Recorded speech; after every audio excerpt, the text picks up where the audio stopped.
Pada awal abad ke-15, di suatu tempat di Eropa, lahirlah sebuah naskah yang kelak menjadi salah satu misteri terbesar dalam sejarah pengetahuan manusia.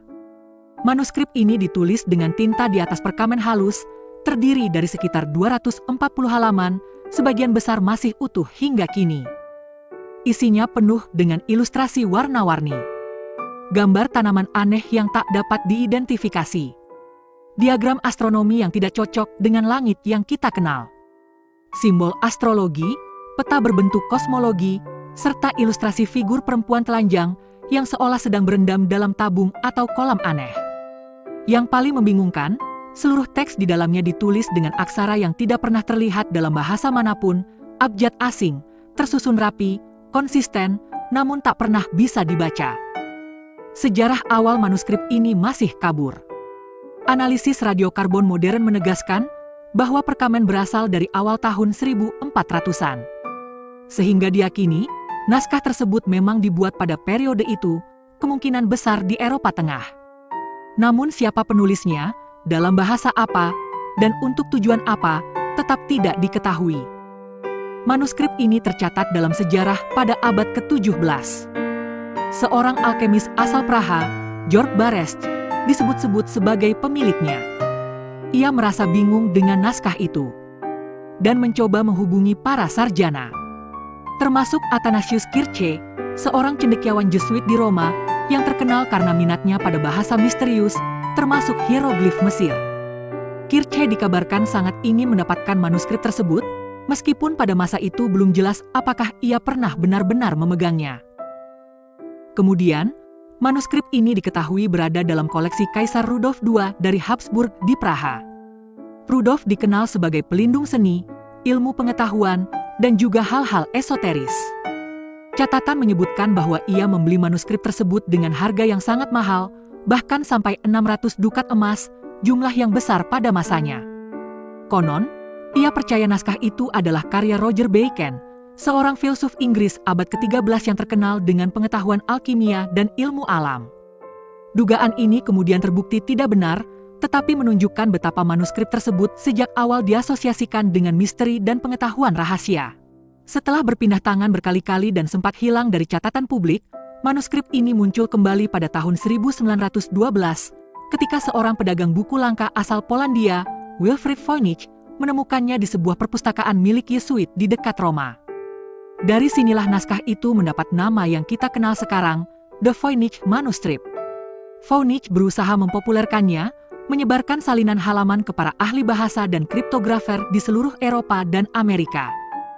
Pada abad ke-20, manuskrip ini sempat dipelajari oleh berbagai pihak, termasuk pakar kriptografi Amerika, selama Perang Dunia Kedua yang terbiasa memecahkan kode rahasia militer. Namun, tidak ada satupun yang berhasil menerjemahkannya. Beberapa ahli berpendapat bahwa tulisan itu hanyalah hoaks abad pertengahan, yaitu deretan simbol tak bermakna yang dibuat untuk menipu kolektor kaya. Namun argumen itu ditentang, karena teks dalam manuskrip tampak memiliki struktur linguistik yang kompleks, layaknya bahasa alami. Teori demi teori pun muncul.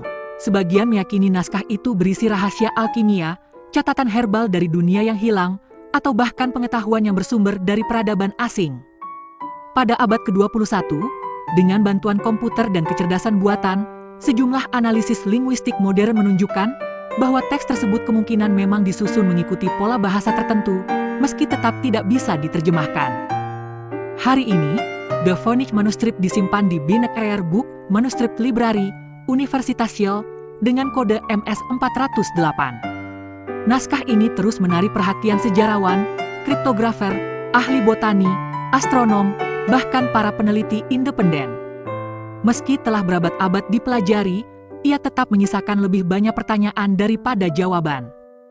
Dengan demikian, manuskrip yang diketahui sejak awal tahun 1400-an ini, lalu kembali populer di abad ke-19 dan ke-20 berkat penemuan Voynich, masih berdiri sebagai misteri besar. Sebuah buku yang nyata, dengan teks yang konsisten, gambar yang detail, namun tidak seorang pun tahu siapa yang menulisnya, dalam bahasa apa, atau apa maknanya. Ia menjadi simbol dari keterbatasan manusia dalam menafsirkan masa lalu, sebuah rahasia yang mungkin akan tetap abadi. Sejumlah peneliti percaya bahwa manuskrip ini ditulis dalam bahasa alami, tetapi menggunakan aksara yang tidak pernah dipakai di tempat lain. Struktur teksnya memang menyerupai bahasa sungguhan. Ada pola kata yang berulang, aturan distribusi huruf, dan variasi panjang kata yang mirip bahasa manusia. Analisis komputer pada abad ke-21 menunjukkan bahwa teks itu konsisten, tidak acak. Teori ini menimbulkan dugaan bahwa naskah tersebut bisa jadi ditulis dalam bahasa Eropa atau Asia yang kini punah, tetapi dengan sistem tulisan ciptaan khusus. Masalahnya, hingga sekarang belum ada satupun bahasa yang cocok dengan pola ini. Sejak awal ditemukan, banyak kriptografer menduga bahwa teks tersebut adalah kode. Pada masa Kaisar Rudolf II, sudah ada dugaan bahwa ini adalah catatan ilmu alkimia yang disamarkan dengan sandi. Di abad ke-20, para ahli kode dari militer Amerika yang terbiasa memecahkan sandi Nazi dan Jepang mencoba menganalisisnya, tetapi gagal. Mereka menyimpulkan bahwa jika ini memang sandi, maka sistem yang dipakai sangat berbeda dari kriptografi klasik maupun modern. Ada pula yang menduga bahwa teks itu ditulis dengan metode steganografi, pesan tersembunyi dalam pola tulisan, sehingga arti sebenarnya tak bisa dilihat langsung. Teori ini cukup populer. Naskah hanyalah karya tipuan, diciptakan pada abad pertengahan untuk mengelabui kolektor kaya seperti Kaisar Rudolf II. Penulisnya mungkin hanya menggambar tumbuhan hayalan dan menulis simbol acak.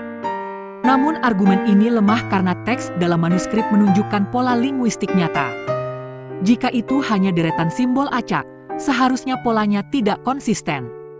Banyak ahli bahasa komputer menilai terlalu rumit jika hanya sekadar hoaks. Beberapa peneliti melihat ilustrasi tumbuhan dan resep di dalamnya sebagai bukti bahwa manuskrip itu adalah herbal medis. Pada abad ke-15, memang banyak buku yang berisi catatan tumbuhan penyembuh, ramuan, dan astrologi untuk pengobatan. Masalahnya, tumbuhan yang digambar di manuskrip hampir semuanya tidak cocok dengan spesies nyata. Ada yang terlihat mirip, tapi detailnya berbeda jauh, seolah digambar oleh orang yang hanya pernah mendengar deskripsi tumbuhan tanpa melihat langsung. Ada teori bahwa manuskrip mungkin lahir dari kontak Eropa dengan dunia luar, misalnya Asia atau Amerika. Beberapa ilustrasi terlihat asing bagi botani Eropa. Namun bukti kuat untuk ini masih belum ada. Bahkan, ada yang berspekulasi manuskrip itu menyimpan pengetahuan asing yang tidak dikenal peradaban lain, meskipun ide ini lebih sering masuk ranah spekulatif ketimbang penelitian akademis. Dalam era komputer, peneliti mencoba menggunakan kecerdasan buatan untuk menebak asal bahasa manuskrip. Ada riset yang menyebut teks itu mungkin ditulis dalam bentuk anagram dari bahasa Romawi kuno atau bahkan bahasa Semit. Namun belum ada konsensus, karena terjemahan yang dihasilkan masih jauh dari meyakinkan. Keseluruhan teori di atas menunjukkan satu hal. Manuskrip ini bukan tipuan sederhana, tetapi juga bukan teks yang bisa kita pecahkan dengan mudah. Setiap kali ada klaim bahwa naskah sudah diterjemahkan, komunitas akademik biasanya menemukan kelemahan dalam teori tersebut. Hingga kini, The Voynich manuskrip tetap menjadi teka-teki. Apakah benar ia menyimpan rahasia pengobatan, ilmu kosmologi, atau hanya karya seni penuh imajinasi? Jadi, The Voynich manuskrip bukan hanya sebuah buku, tetapi juga cermin bagi manusia modern. Membuat kita sadar bahwa ada batas antara pengetahuan yang bisa kita pecahkan dan misteri yang mungkin akan tetap tak terjawab. Bagaimana menurut Anda? Tulis di kolom komentar. Bagi yang belum, jangan lupa subscribe. Terima kasih.